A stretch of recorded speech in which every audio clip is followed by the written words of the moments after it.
Notre groupe écologiste et solidaire souligne l'ambitieuse action 1 de l'action 1, sensibiliser et former à l'environnement du PRSE 4, à destination du grand public et d'un large panel d'acteurs, dont, et c'est à noter, au bénéfice des élus et des services des collectivités pour les former au concept de One Health, les former à l'urbanisme favorable à la santé, au changement climatique et à une commande publique plus vertueuse.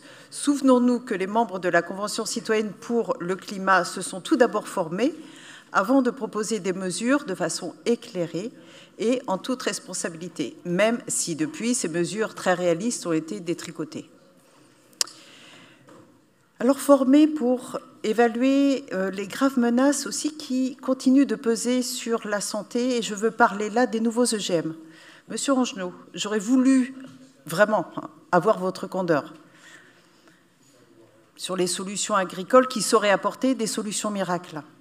Hélas, il n'en est rien, bien au contraire.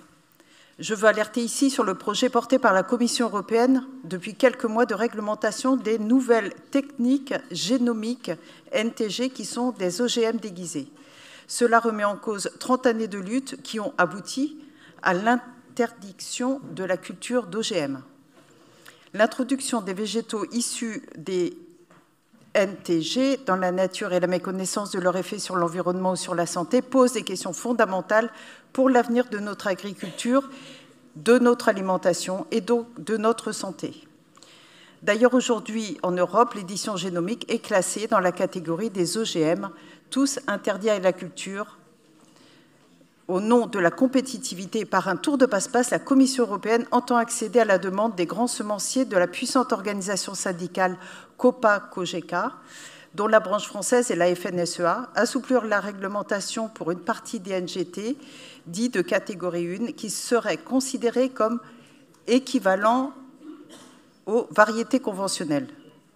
Quelles seraient les conséquences, Monsieur Angenot? Le non-respect total du principe de précaution, le projet de règlement permettant à plus de 90% des plantes obtenues par NTG d'accéder au marché français et européen sans aucune procédure d'évaluation des risques, de traçabilité et d'étiquetage. C'est ça que ça voudrait dire.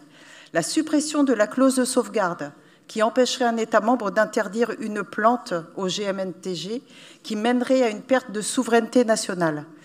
La mise en péril de l'agriculture sans OGM, dont l'agriculture biologique et de l'ensemble des alternatives agricoles, mais aussi la culture potagère familiale reposant sur des principes respectueux de la biodiversité à cause du phénomène inévitable de contamination par la pollinisation. La privatisation du vivant par un nombre restreint de multinationales ainsi que les menaces de que cette privatisation fait peser sur les PME, notamment les semenciers, sur les paysans-paysannes, en leur interdisant d'utiliser les semences issues de la récolte et sur notre souveraineté alimentaire. Si fort heureusement un accord n'a pas été acté le 11 décembre entre les ministres de l'Agriculture, les négociations autour de ce projet de règlement se poursuivent, sans autre raison que d'imposer ces nouveaux OGM sur le marché européen en prenant de vitesse les organisations et les citoyens.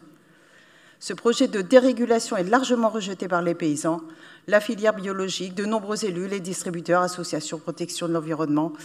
Monsieur Angenot, merci de conclure, Madame Cochard, s'il vous plaît. Alors, Monsieur Angenot, les solutions pour répondre à ces enjeux sont pourtant connues, documentées et ont déjà fait leurs preuves.